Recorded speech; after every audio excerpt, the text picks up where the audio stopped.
안녕하세요. 태아보험 전문가 이재훈 팀장입니다. 산부인과 진료 끝나고 나오는 길에 보험설계사 명함 하나쯤은 받아보셨죠? 하지만 어떤 보험이 좋은 건지 어떻게 비교하는지 막막하신 적도 있으셨나요? 그래서 제가 대신 공부해보고 경험해보고 이 영상 하나로 태아보험 준비는 끝낼 수 있도록 정리해드리려고 합니다. 어렵다고 생각하면 한없이 어려운 태아보험이지만 최대한 어렵지 않게 누구나 이해할 수 있도록 이 영상을 만들어 봤는데요. 그럼 최신 반영된 태아보험 30세 만기 설계안 이제부터 설명해 드릴 텐데요. 보험료부터 말씀드리자면 출생 전은 56,800원, 출생 후는 36,980원입니다. 임신 주수 9주 미만 산모님 기준이며 주수에 따라 출생 전 보험료는 계속 변동될 수 있으니 이 부분은 참고해 주시면 되겠습니다. 보험료는 실제로 출생 후 보험료가 출산을 한 다음에 20년 동안 납부를 해야 하는 금액이기 때문에 이 금액을 중점적으로 보셔야 하는데요. 다른 보장들은 사실 없어도 되지만 지금 말씀드리는 보장들은 필수 담보이니까 꼭 구성을 해주세요. 그럼 보장 내용들에 대해 하나하나 살펴보도록 하겠습니다. 첫 번째는 기본계약 상해 후유장애 담보입니다. 다치는 상해로 인한 충분한 치료를 받았음에도 남아있는 영구적인 정신 또는 육체 훼손 상태를 보험회사는 상해 후유장애라고 말하는데요. 예를 들어서 교통사고는 상해죠. 이 모든 상해로 인해 척추 압박골절로 후유장애가 15%가 남았다면 1억 원의 15% 1,500만 원이 지급이 되는 구조입니다. 그리고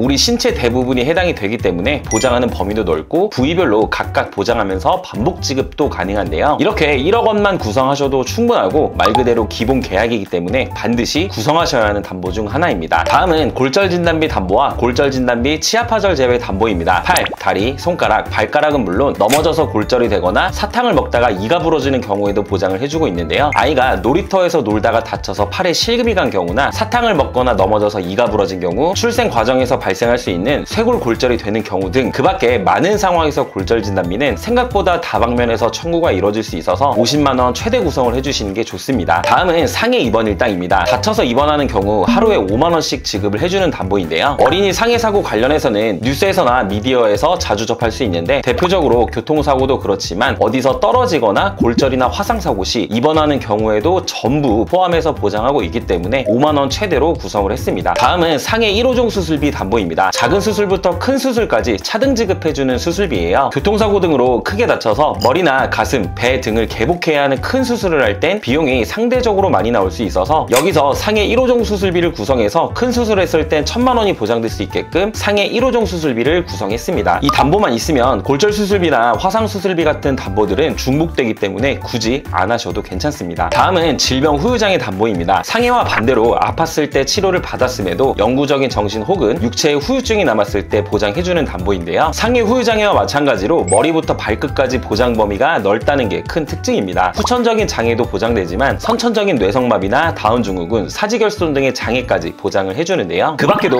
눈, 청력, 씹어먹거나 말하는 장애, 척추기형, 팔, 다리, 신경계, 정신, 행동장애 등등 정말 폭넓게 보장을 해주고 있어요. 신생아의 경우 아주 작은 질병에도 후유증이나 합병증이 크게 올 수도 있는 부분이라서 필수 특약이라고 생각을 합니다. 다음은 암 관련된 보장입니다. 아마 태아보험에서 가장 경제적으로 리스크가 큰 질환을 꼽는다면 단연 백혈병과 같은 소아암을 꼽을 수 있는데요. 우리가 보험을 가입하는 이유도 이런 위험 리스크를 대비하는 게 주 목적인데 저는 암 관련된 보장을 어떻게 구성을 했는지 말씀드리겠습니다. 암 진단비는 1억, 다발성 소암 진단비 5천만 원, 재진단암은 2천만 원 이렇게 구성을 했는데요. 일반암 1억 원을 메인으로 다발성 소암 진단비는 서브로 5천만 원을 구성했습니다. 통계 자료를 살펴봐도 우리나라 0세부터 14세까지 암 발병 순위는 1위가 백혈병, 2위가 림프종, 3위가 뇌 및 중추신경계인데요. 1위부터 3위까지 전부 보장되는 다발성 소암을 서브로 구성을 한 거고요. 일반암 1억 원에서는 위 3개를 포함한 보장 범위가 가장 넓은 암을 1억 원 메인으로 설정했다고 생각을 해주시면 될 것 같습니다. 여기서 급성 림프 모구 백혈병은 평균 3년이라는 장기간 치료를 필요로 할 수 있기 때문에 2년이나 재발이나 지소감 등을 보장해주는 재진단암까지 추가로 구성을 했습니다. 다음은 유사암 진단비인데요. 기타 피부암, 갑상선암, 제자리암, 경계성 종양 총 4가지에 대해서 보장이 되는데 2020년 국가암정보센터에 따르면 특히 갑상선암은 15세부터 64세까지 발병률이 가장 높은 암이고요. 일반암에서는 이 4가지가 제외되기 때문에 최대 금액 2천만 원으로 준비를 했습니다. 다음은 뇌졸중과 뇌혈관 질환 담보입니다. 뇌질환 관련해서는 사실 뇌혈관 질환 담보 하나만 구성하셔도 그 안에 뇌졸중도 포함되어 있기 때문에 뇌혈관 질환 하나만 있어도 큰 문제는 없어요. 그렇지만 태아보험에서 뇌졸중도 굳이 구성을 한 이유는 출생 과정에서 발생할 수 있는 신생아 뇌출혈 대비 때문입니다. 이 신생아 뇌출혈이 발생했을 때 뇌혈관, 뇌졸중 가입 금액의 20%만 보장을 해주고 있기 때문에 때문에 뇌졸중도 같이 구성해서 각각 400만 원씩 총 800만 원을 중복 보장받을 수 있도록 구성을 해주셔야 돼요. 간혹가다 뇌혈관 1, 2로 구성하시는 분들도 계시는데 이 뇌혈관 1, 2로 구성을 하게 되면 신생아 내추럴에 대해선 400만 원만 보장이 되고 명칭은 뇌혈관 질환 1, 2지만 뇌혈관 질환 안에 해당하는 질병을 2번 보장하는 게 아니라 보장하는 범위를 반반 나눠놓은 구조거든요. 그래서 뇌혈관 뇌졸중 보장 범위와 뇌혈관 1, 2 보장 범위는 동일하다고 생각해 주시면 될 것 같습니다. 다음은 허혈심장질환 담보인데요. 태아보험에서 심장혈관 진단비는 대표적으로 협심증과 급성심근경색을 보장해주는 허혈심장질환과 여기에 부정맥과 심부전 등도 보장해주는 심혈관 질환이 있어요. 각자 보장하는 내용을 자세히 살펴보면 허혈심장질환은 I20에서 I25까지 포함하고 있고 심혈관 질환은 I20에서 I25, 즉 허혈성도 포함해서 I47, I48, I49, I50을 추가로 더 보장을 해주는 담보입니다. 그럼 심혈관은 허혈성보다는 보장 범위가 더 넓다는 뜻인데 범위가 넓으니까 꼭 심혈관으로 넣어야 하는 건지 통계 자료를 보면서 설명을 드려볼게요. 2023년도 통계 자료를 보면 I47에서 I50까지의 0세에서 29세까지 환자 수를 모두 더하면 27,875명이거든요. 그리고 2023년도 0세에서 29세까지의 총 인구수는 1,441만 명입니다. 이걸 퍼센테이지로 계산해서 소수점은 반올림해서 말씀드리자면 30세 이전까지 발병률이 약 0.2% 정도밖에 안 되기 때문에 30세 만기로 심혈관을 대비하기엔 발병률이 굉장히 낮다고 볼 수 있을 것 같아요. 그래서 가족력이 있는 분들은 심혈관으로 구성하셔도 괜찮지만 반대로 가족력이 특별히 없다면 굳이 비싼 보험료를 납부하면서 심혈관으로 꼭 안 하셔도 될 것 같아요. 저는 개인적으로는 허혈성으로만 하셔도 충분하다고 생각합니다. 다음은 뇌성마비 진단 담보예요. 뇌성마비는 출생 전, 출생 시, 출생 후에 뇌가 미성숙한 시기에 뇌에 발생하는 운동기능 장애를 총칭한다고 해요. 뇌성마비에 대해 제 경험담을 말씀드리자면요. 이 뇌성마비의 진단을 받으면 초기 치료에 집중을 해야 되기 때문에 부모님의 적극적인 보살핌이 필요하다고 하더라고요. 그래서 부모님이 맞벌이를 하셨던 분들이라면 한 분은 경제활동을 중단하기도 하기 때문에 뇌성마비는 넉넉하게 해주셔도 괜찮습니다. 해당 설계에는 500만 원 정도로 구성해드렸습니다. 다음은 질병입원일당 담보입니다. 1에서 30일까지는 만원, 1에서 180일까지는 5만원으로 총 6만원 최대 구성을 했는데요. 여기서 종합병원 1인실 담보 4만원과 상급종합병원 1인실까지 추가해서 만약 아이가 종합병원 1인실에 입원한 경우엔 하루 최대 10만원이, 상급종합병원 1인실에 입원했을 땐 하루 최대 30만원씩 나오도록 구성을 했는데요. 여러분도 잘 아시겠지만 신생아들은 고열이나 장염, 구토 등과 같은 작은 질병에도 입원을 하는 경우가 빈번하게 발생할 수 있어서 입원일당은 이처럼 탄탄하게 구성을 해주셔야 합니다. 일반 병실은 물론 실비에서도 보장을 해주고 있지만 상급 병실의 경우 일반 병실과의 차액 50%만 보장이 되고 하루 최대 한도가 10만원 밖에 되질 않아요. 서울에 있는 큰 병원은 상급 병실 비용이 대부분